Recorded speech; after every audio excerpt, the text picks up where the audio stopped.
EducationUSA gives international students the ability to experience college program in the United States. Applied kinesiology is something that's a little bit new for international students and they don't quite understand.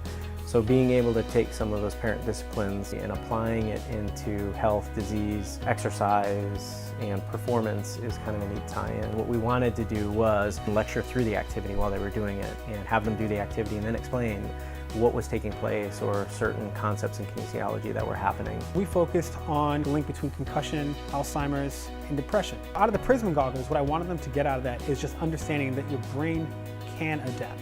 So if you had a serious brain injury, your brain may adapt, but depending on where the injury was, it may not. And so this might be your understanding of the world for some period of time. When I said MRI, they were like, oh, we've heard of that before, but we don't really know what it entails. Dr. Nagarajan was a vital role in helping us bring that interest to the students and giving them a good background going in, and then having the experience of seeing how an MRI works was, I think, an interesting experience for them. The biggest thing we wanted them to get is a hands-on approach to kinesiology.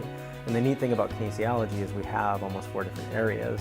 So by exposing the applied physiology, the biomechanics, the motor control, and the physical activity, the students were able to kind of act through most of those activities. Learning was not lecturing and just giving us information and asks us about the information. The instructors did really make us make activities that was pretty awesome. I feel like trying something different that way is just so important for me and something I need for my future.